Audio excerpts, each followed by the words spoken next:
It's time to be woke. Take off your shades, it helps see through the smoke. Cause the wicked hide behind the cloak. And if you stay in the mist, you gon' be soaked. So listen up, cause this hair of the dog. What's real, what ain't? Is this the fog or smog? Cause there's a difference when you breathe it in. So don't let the corporate media take you for a spin. This that morning show, they put you in the know. So I hope that you ready, cause all we do is go, go, go. Yeah, come get your info, you gon' be like, whoa. Hair of the dog, we bout that, ayy. We in the zone, we out here, yeah. Speeding the... Good morning, everyone. Welcome to Hair of the Dog. I'm Andy Kennedy. It is a lovely Friday morning here on planet Earth. And I am super excited about this show because I was presented with some video and audio material to edit. And as I was doing the editing, I was listening to an absolutely wonderful story that had me just intrigued. And the thing that about this part is that this continues now into a live interview with the gentleman that did that interview. So again, I'm really excited about this. And thank you so much for tuning in today. Fred Hampton left us. Please like and subscribe to our content if you like what we're doing. Really great crew. This is going to get started today with the introduction of my lovely and talented co-host, Miss Carrie Barber. Good morning, Carrie. How are you? Hey, good morning, Andy. I really appreciate that great introduction and all your hard work. Thank you to everyone who's been joining us throughout the week on this really, it's a complex story, but it's such a good story with so many possibilities. So if you missed part one from Monday or part two from Wednesday, we have the links for you. Please go back and watch that. Watch them a couple times because a lot of this information you may be seeing for the first time and it's complex. And I got to say that when I started this story, I was a little cynical and I've said that throughout the entire week. But as I got into it and really started to pull back the information and dig into it, I got to tell you, I am a true convert on this.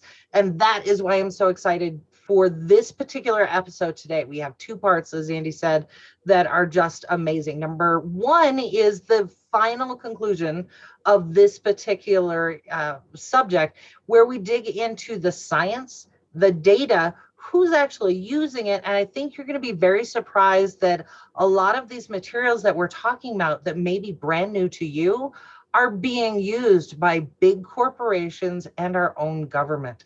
They've been around for a long time in this country, just not necessarily on our radar scale or necessarily available to us, depending on the codes and regulations where you live. So we're going to talk a little bit about that. And throughout this entire story, we introduced you to it, explained a little bit of it, and now we're going to take you into how you can get this in your own area. If you choose to pursue this, what sort of regulations and building codes and things like that look like for you, and also how you may potentially change them in your favor. And with that, we were going to bring in the founder of Veterans Off Grid in just a moment to really encapsulate this and tie it all up for us and to answer some questions that I know you've had from Monday's episode and Tuesday's episode. So without further ado, let's go ahead and get into that. And this is part three. Join us on the backside. Again, this is real short. So join us on the backside and we will have that interview with Ryan Timmermans, again, the founder of Veterans Off Grid, as well as some detail that you need to know to put this all together. So Andy, if you don't mind, if you would go ahead and roll that for me. My name is Bob DeYoung, and I represent Dwell Earth, a company that my son and I started in 2010. And my son and I are co-partners, founders, and we started Dwell Earth because we felt like compressed earth and earth living type of technology was kind of a forgotten art and science that we wanted to reintroduce through our strategy to middle class and all people showing them the advantages of building with earth and the superior properties to traditional building methods. And so my son, as of right now, is leading a project for Elon Musk, the boring company in Las Vegas that's doing the tunnel. He is the project manager of that project, and he was hired by the boring company to actually develop out the technology to use tunnel tailings for large-scale earth block production, with the long-term focus of creating the technology for Mars development. We've sold a number of packages of equipment to different military units for deployments around the world. And as a part of this, they wanted to do some further testing at their Erdic site, which is their world headquarters for Army Corps of Engineers in Mississippi.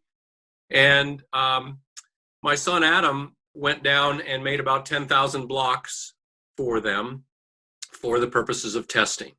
And they did some extensive ballistics testing and small bomb testing to see the impact of shrapnel. And the tests were just amazing. And they were very thrilled by it. And as a result, our structural engineer, Dale Hartman, then instituted a number of what they called Terra designs, Terra hut designs, which were then utilized for housing, for offices, for latrines, for site development in remote applications for the military. These building applications are not just for high-tech or military applications. Dwell Earth is currently serving consumers all across the United States and the world. Oh, it's absolutely for everybody. One of the things that we saw when we entered into this industry is that earth and construction, from what we saw, had very little science to back it up. It was more of an artistry. Adobe makers, they touch and feel. It's very sensory, tactile, but they didn't really know what was in the block other than there was clay and sand. What we really went to work on is creating a process for the layman, the DIYers, contractors, people that are wanting to do this, employ this for themselves, or it can be transferable to military applications and larger scaled up operations. Dwell Earth is working to address the high costs associated with building construction while providing a path forward to reduce energy consumption. This is important in the fight against the effects of climate change.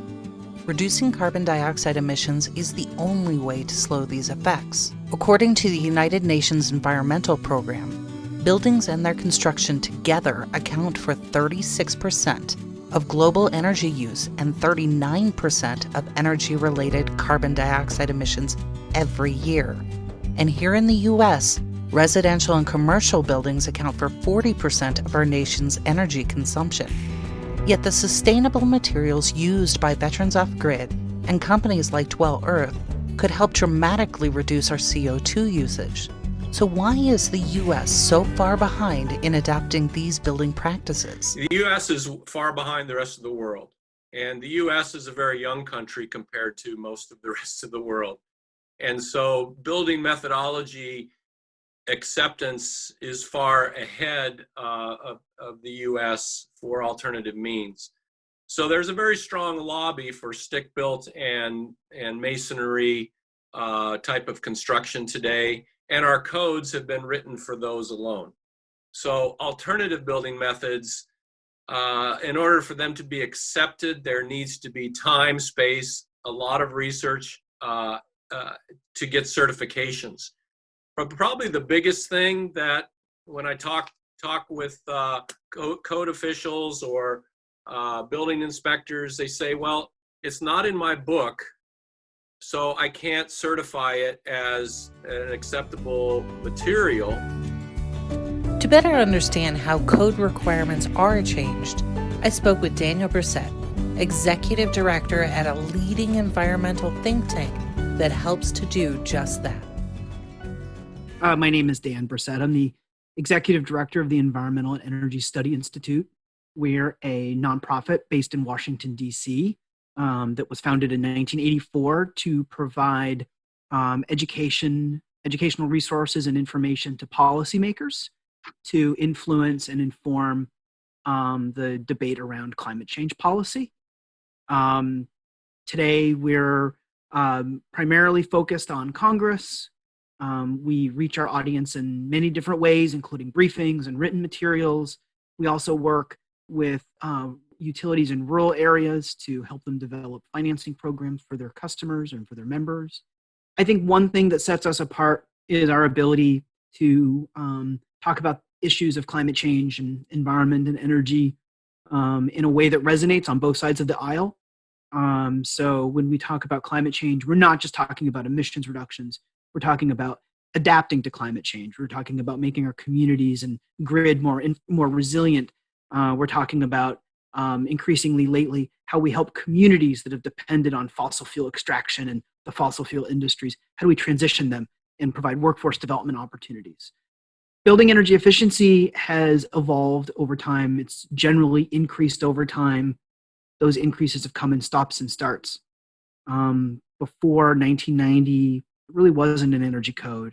And before about 2009, 2006, there really wasn't there wasn't a lot of energy efficiency in the energy code.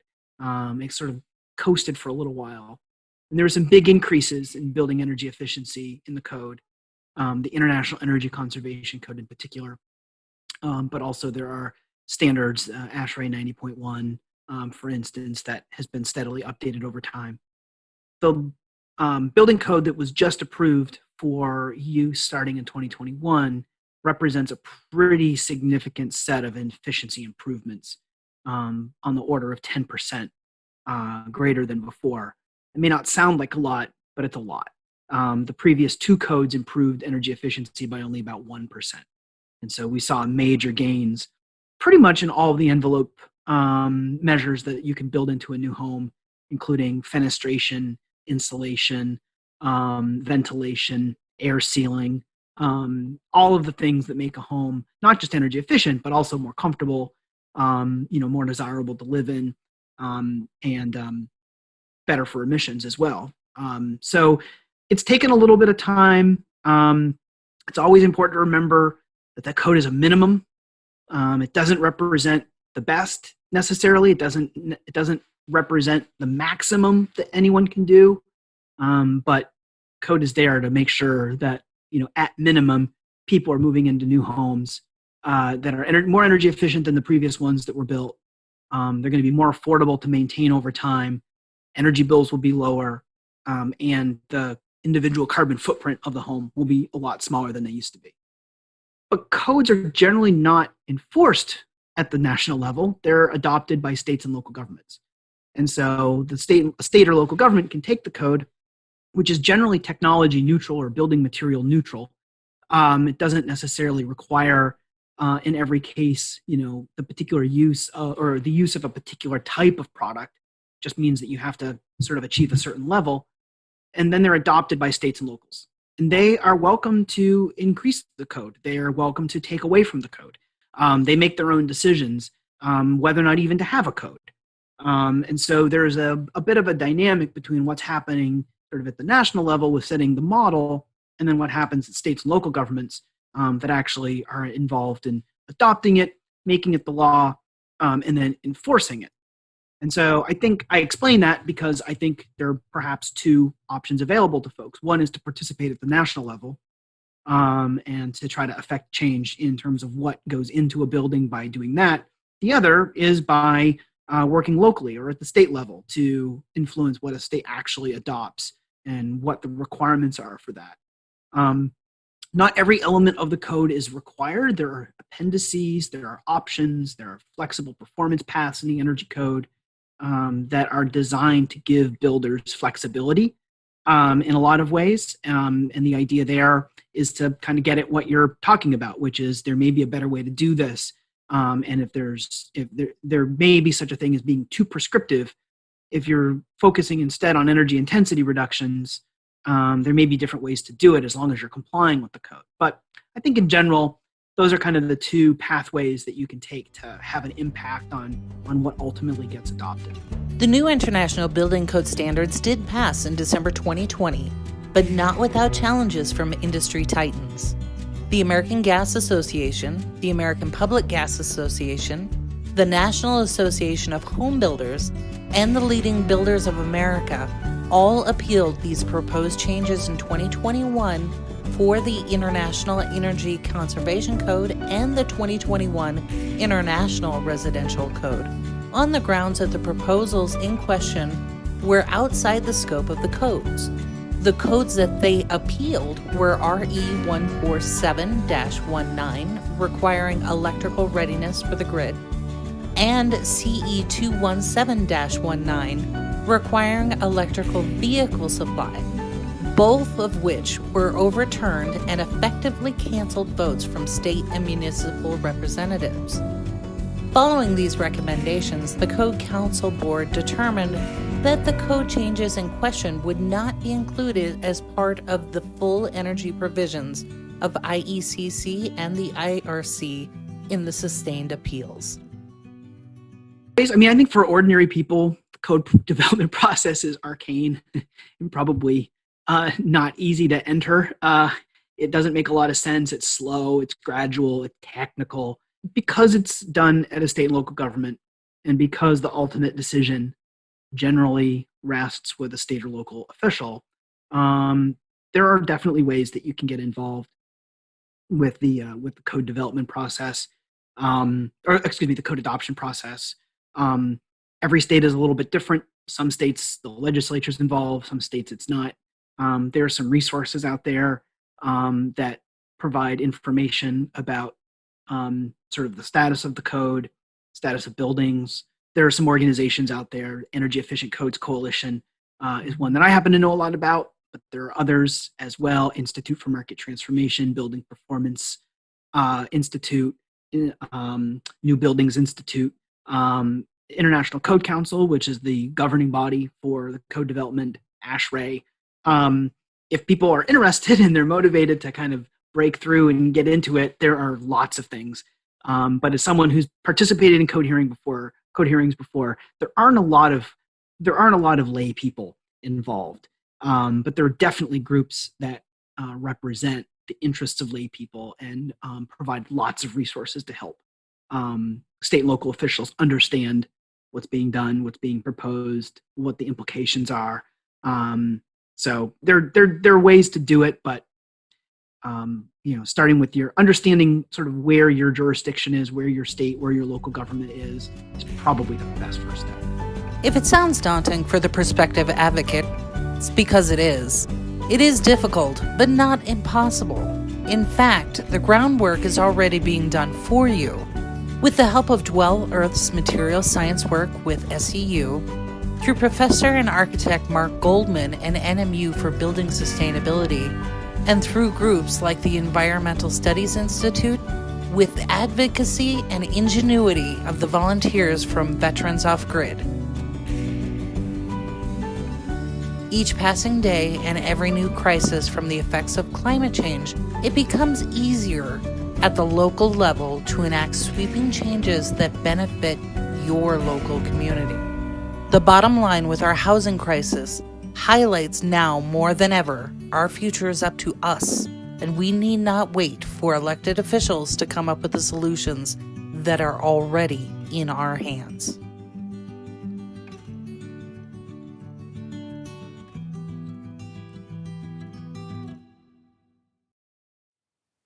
And we're back. I hope you enjoyed that video. That's the conclusion of the 3 parts of the Veterans Off Grid. And we were saying before, it was a blast to do. Again, I hope you enjoyed it. Carrie, would you like to introduce our guest? Yeah, absolutely. And just a real quick comment on that video. I hope that everybody was paying attention and saw that Tesla and Elon Musk is using it. All of these big name companies are already using these experimental building techniques that have been around for thousands of years. And yeah, so this is kind of the crux of it, the science and data and everything behind it. But absolutely, right now I am so privileged to introduce Ryan Timmermans, founder of Veterans Off Grid. This is where the story started for me. So Ryan, thank you so much for joining us and participating in this special event. Thank you. Oh, thank you so much for having me on your show. Excellent, excellent. So we just went through an entire week. Can you explain just a little bit, because it's really complex, what it is you're trying to do? Because some of our audience members got caught up on the veterans piece, some on the building piece. What does it mean to you, all of it? Well, that's pretty much, you just basically summed it up in a sentence. We're trying to help veterans and we're trying to help the planet. I think both can be in trouble at certain times. And so anything that we can do to be part of that solution is where we put our efforts into. Okay, so when I first talked to you back in October, I was blown away by all the projects that you had going on. And now fast forward, here you are. What is the status of your particular property, your program? Where are things standing with the county right now? Sure. So amazing things have happened. We got published in the Taos News about 3 or 4 weeks ago. There's a couple county commissioners who are amazing individuals, and they're working to try to make common sense solutions.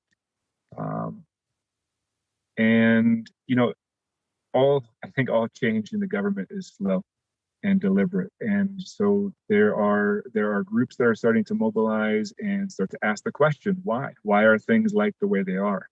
And how can we have regulations or do away with some regulations if they're not serving the people? How do we have regulations that serve the people as opposed to cause additional problems for both individuals and the government? Oh, it's an interesting dynamic there. So you and I had talked earlier, and I'm always going to push back on this nebulous, the government. We are the government.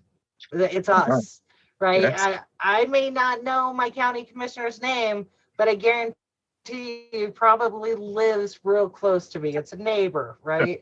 So Andy and I are advocates of, if you don't like who's in there, run for office. Find somebody you do like, help them run for office, change it.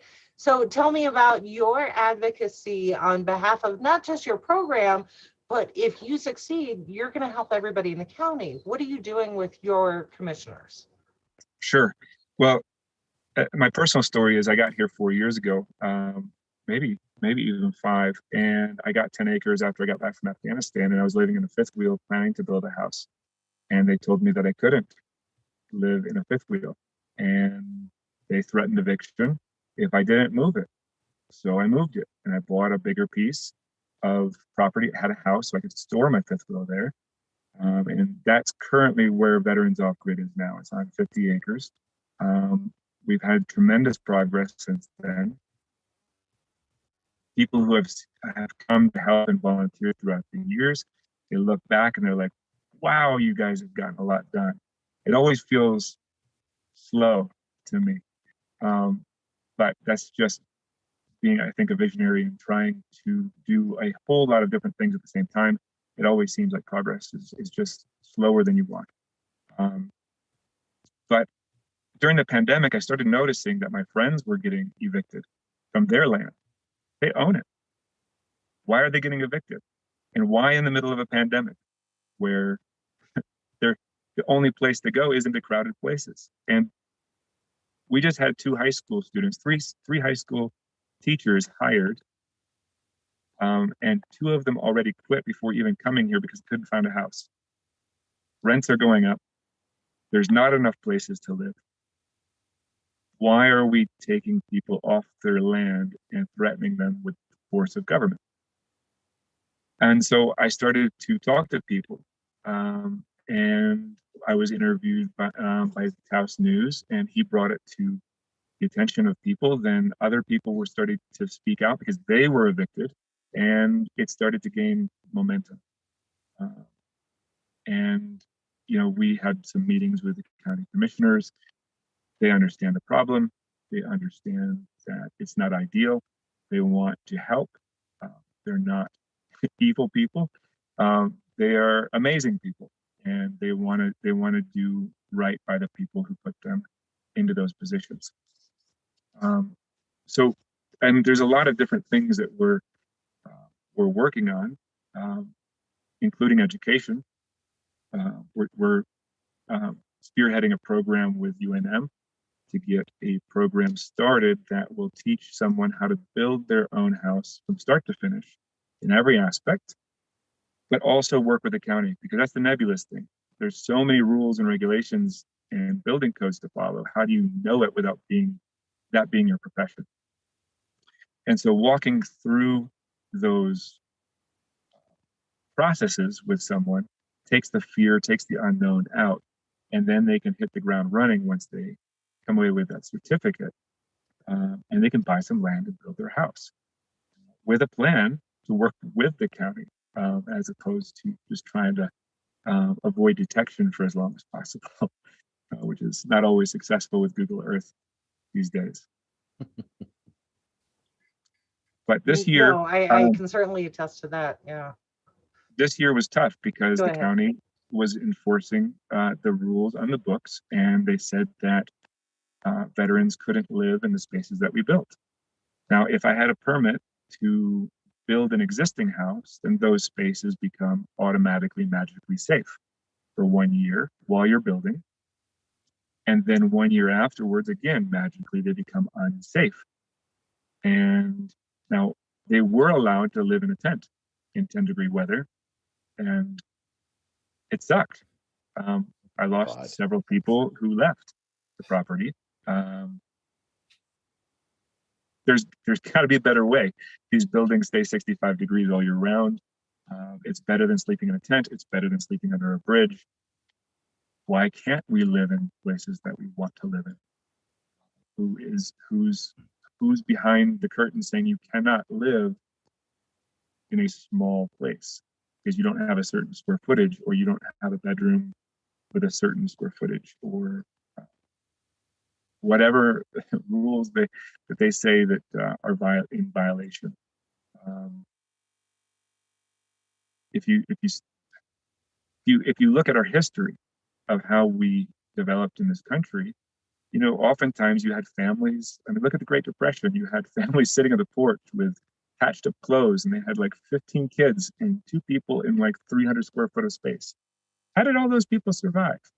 We should all be dead. There should be nobody in this country if the regulations are truly keeping us safe. Because how did all those people end up reproducing and changing the world into what we have now? I remember being in Afghanistan, and one of my mentors, Eustace Conway, he was in code violation on his project, Turtle Island Preserve. And it was an amazing project. I was one of his first survival students when I was 11. And I remember living in 2 teepees on 10 acres, and it was an amazing time. But when I looked at my social media account, the county, Watauga County, was trying to take his land from him through eminent domain because he had code violations, whereas electric he didn't have outlets every 4 feet, but he doesn't have electricity in any of his buildings. And so what they wanted to do really was take the land and sell it to a developer and then get the mansions, and then you have all this tax revenue coming in. But you have destruction of the natural environment. You have taking private property from an individual, someone who had an amazing impact on my life in trying to protect the environment. And so I called them. I called them like 20 times from Afghanistan. I was mad. I was angry. Here I am putting my life on the line for a country that can just take your land like a king and just redistribute it. That doesn't make any sense. So eventually he took inspiration from Michael Reynolds, who also had his struggles with the state and local governments. And he created a law that said, hey, for educational purposes, we can build buildings that can apply to the 1600s, 1700s, kind of things for educational purposes. And so it's just, I don't think it was ever resolved, but it's kind of standoffish. He still has his land. He's now got 1,000 acres, and he's doing an amazing thing. He's educating people about the old ways, knowledge that we've lost. And I think that the more we can encourage that kind of living, that kind of skills procurement, the better off we're going to be as a society. I think that's an excellent point. And Andy, I'm going to jump to you. I know that you had a question for Ryan based on everything that we've heard so far. So I'm going to turn it over to you.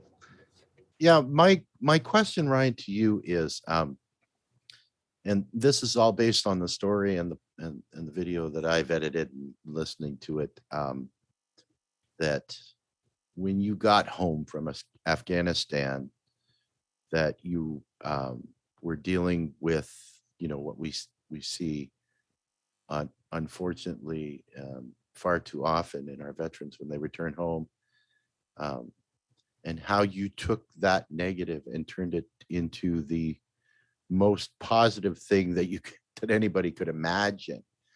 How did that process work for you?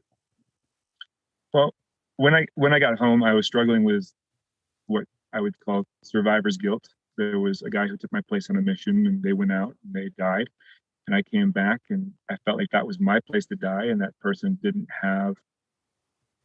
his family didn't have him, and I struggled with that, and I spiraled kind of downhill. I tried to check into the VA, tried to get help. It was a long wait. And most of my friends were taking, pharmaceuticals, trying to mask symptoms. And I definitely didn't want to end up that way. I went back to Afghanistan to try to figure out what happened to me.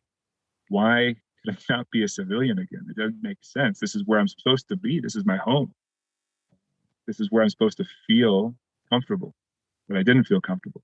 I felt like an alien in a country I didn't recognize. And when I was there, I saw a music video that changed my life. It was Five Finger Death Punch, Wrong Side of Heaven. And it was there that I realized I wasn't alone, but there was a lot of other people like me. It just didn't fit anymore. They came back changed from war. It wasn't the society that's changed. It was us that had changed. And I dedicated my life right there, then and there, to trying to solve the problem. I realized that I was complaining about the VA. I was complaining about everything around me that wasn't right. And I realized I had 2 hands and 2 feet. I can do something. What? I don't know yet. And then I started researching and educating myself about the problems and asking my friends, like, what did you struggle with when you got back? And, I took inspiration from the Amish and from other communities. And, I pull in some of the education that I received from Eustace Conway and my love for the environment and the planet. And I was like, how can we combine all of these into an amazing thing that helps veterans?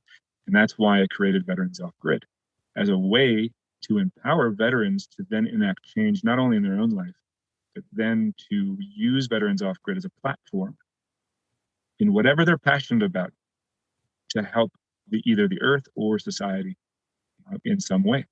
And I ask every veteran who comes here who wants to be a part of Veterans Off Grid, if you had all your bills paid for, like if you had no bills, because an Earthship provides your food, your housing, your heating, your air conditioning, your energy production, treats your waste, it's a great financial savings every month. What would you do that you were so passionate about that you wouldn't even need to get paid? You'd wake up early in the morning, you couldn't wait to do it. I've got two veterans here right now, Vince and Eric. They're amazing. And I asked them that question. They said, without even hesitation, farming. I want to produce food for people, not pesticide-laden food. I want to do food that is natural, heirloom, organic, stuff that will heal a body, not poison it. And so we started a farm program in Veterans Off Grid. We're growing food in the middle of a desert with an abundance of rain this year. It's great.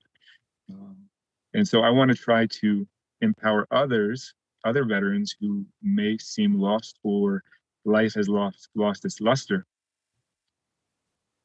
Ask yourself, what would I do for society?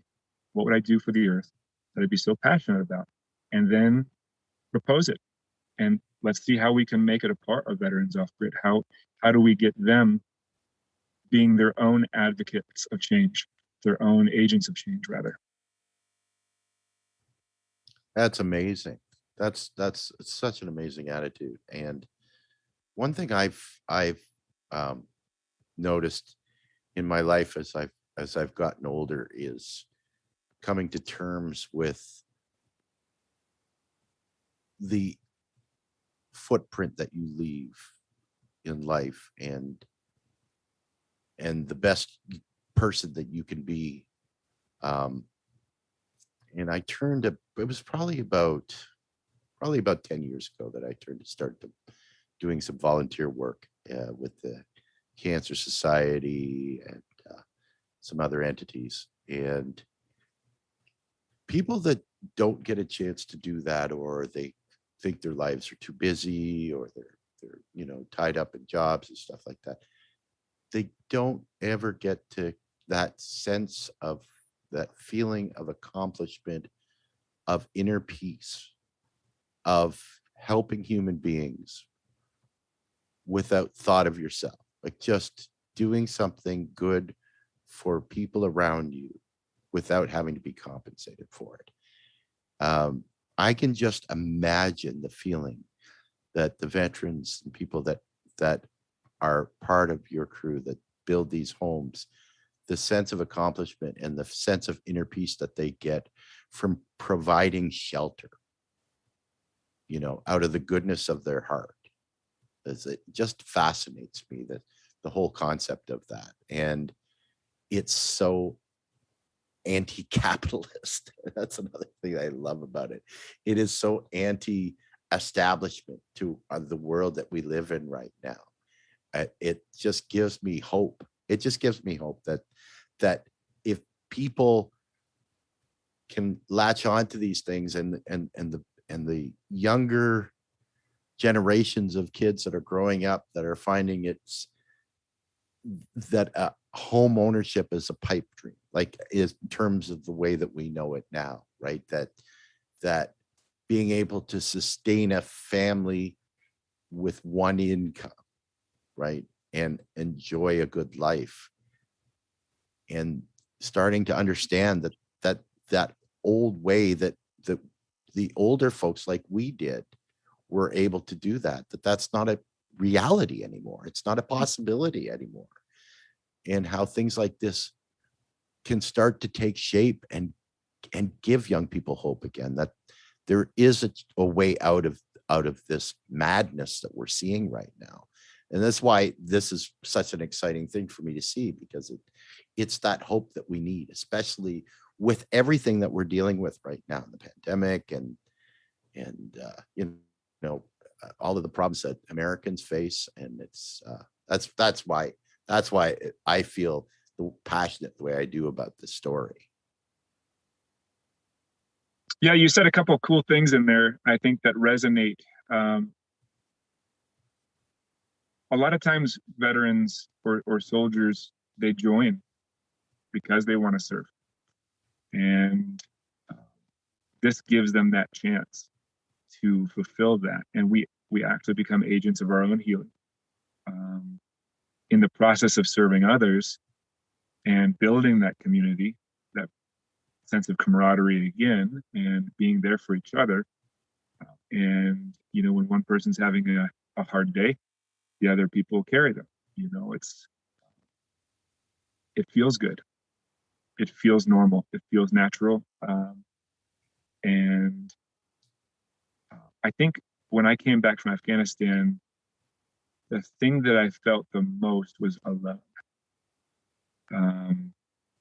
Because you're used to serving with a team, you're used to being around everyone, working, sometimes 12 to 16 hours a day in a high stress environment.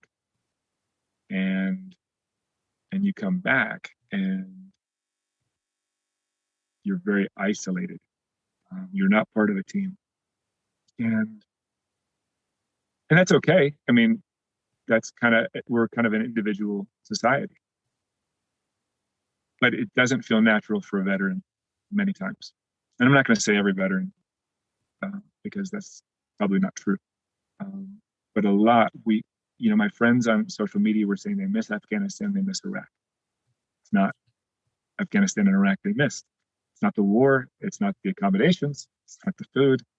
It's really not much at all. But I boiled it down to sense of purpose, mission, and camaraderie. Those are the things we really missed. If you boil it down to three things, and so that's what we try to do at Veterans Off Grid. We don't replicate the things the military that cause us to not want to be in the military. We get rid of that, but we keep the things that we liked. The things that gave us purpose and mission. And I would say it like this, sometimes in the military you ran until you puked. That's not fun at all. But we still exercise here at Veterans Off Grid. We build homes out of dirt. That's exercise. But you won't see anybody puking here, because we're not doing it until we puke. Yeah, so that's not a requirement for Veterans Off Grid. The vomiting thing is off the table. That's good. Off the table. And we're just trying to create. Ryan, I want to pose I'm sorry. I just we're running out of time, and I want to get to some of the questions that had come up. Reasonable. These are a little cynical, and like I said, these are new concepts for people. But can anybody really build a house? I mean, really, Ryan? Sure. Well, that's a good question. I would say yes, but there's a lot of workshops out there who say, "Hey, come learn how to build a house," and you leave with enough knowledge to be dangerous to yourself. But I mean, look at where we came from. Look at our ancestors. You had people building houses all over the place. Most of them built their own house, right? So I would say the answer is yes, but you need to educate yourself. And what I did when I got back from Afghanistan is I went to the Airship Academy with Michael Reynolds, and I learned for a month at his academy. And then I went and volunteered other places, and I got the skills that I needed. I don't know everything, but you're always learning, you're always evolving. But yes, you can build your own house. And when you don't know something, get someone who does, and then trade something you know for something they know, and then you help each other.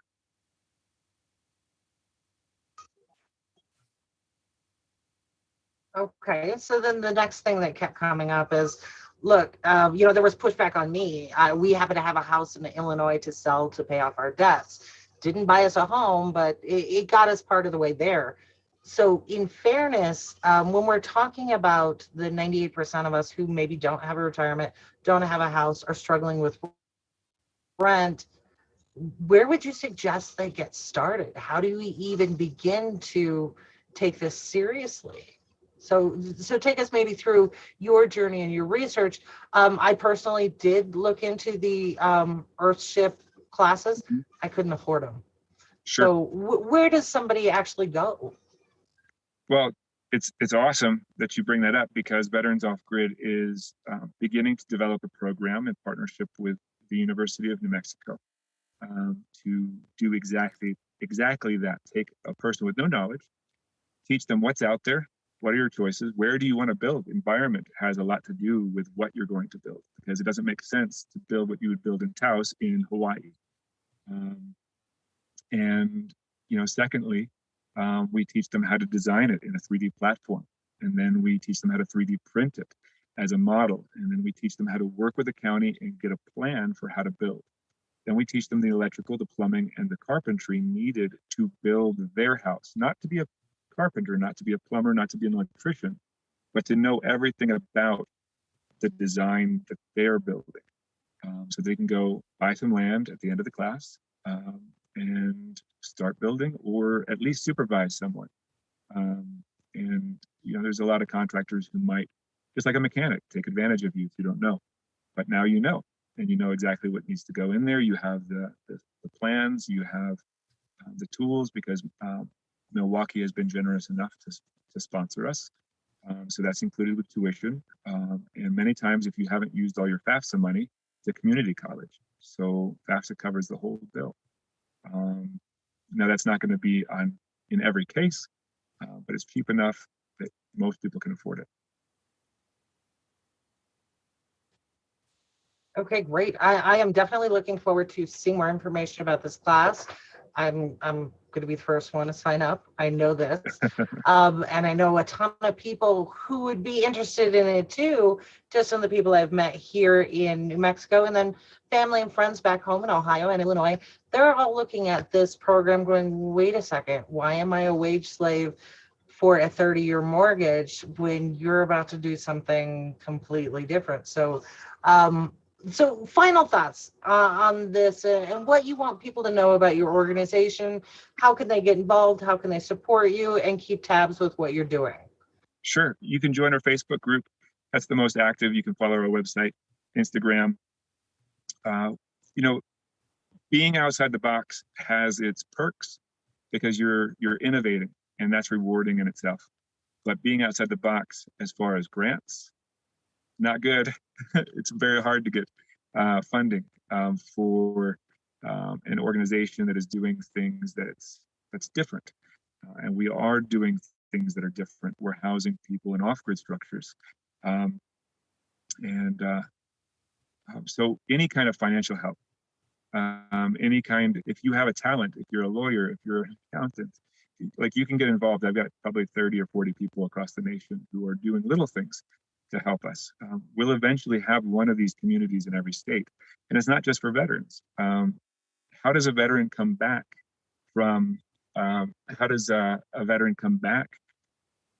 if they hate civilians?